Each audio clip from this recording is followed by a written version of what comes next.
आकाशात भरारी घेण्यासाठी पक्षाला पंख हवे असतात. आकाशात भरारी घेण्यासाठी पक्षाला पंख हवे असतात. मनमोहक वातावरणासाठी फुलाला सुगंध असावा लागतो. मनमोहक वातावरणासाठी फुलाला सुगंध असावा लागतो. विद्यार्थ्याला शिक्षण घेण्यासाठी एक चांगला शिक्षक हवा असतो. विद्यार्थ्याला शिक्षण घेण्यासाठी एक चांगला शिक्षक हवा असतो. नमस्कार माझ्या मित्रमैत्रिणींनो, माझे नाव सानिका संदीप लांगोरे, इयत्ता 6वी.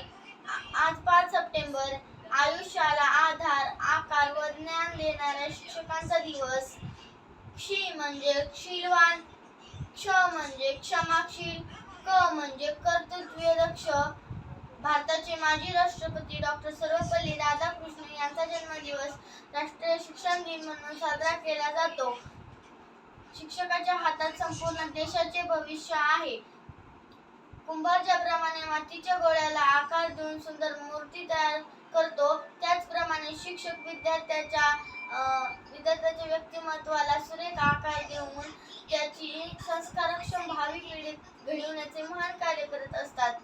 गुरुर् ब्रह्मा गुरुर्विष्णू गुरुर्देव महेश्वरा, गुरुर् साक्षात परब्रह्म तस्मै श्री गुरुवे नमः.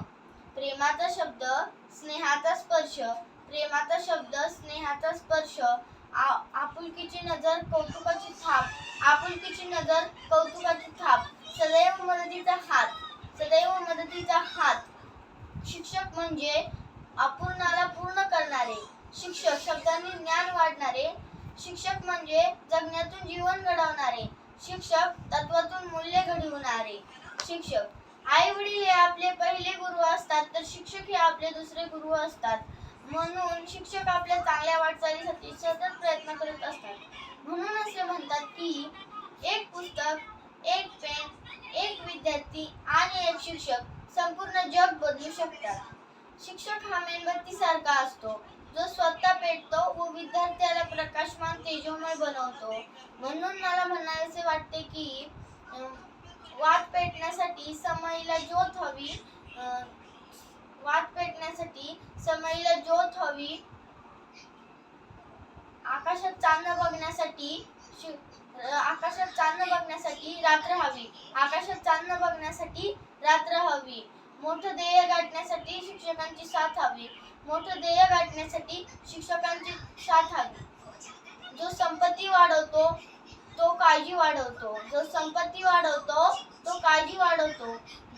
परंतु जो विद्या वाढवितो तो मान वाढवितो. जो विद्या वाढवितो तो मान वाढवितो. हे कार्य फक्त शिक्षकांकडेच असते. एवढे बोलून मी माझे भाषण संपवते. जय हिंद, जय भारत.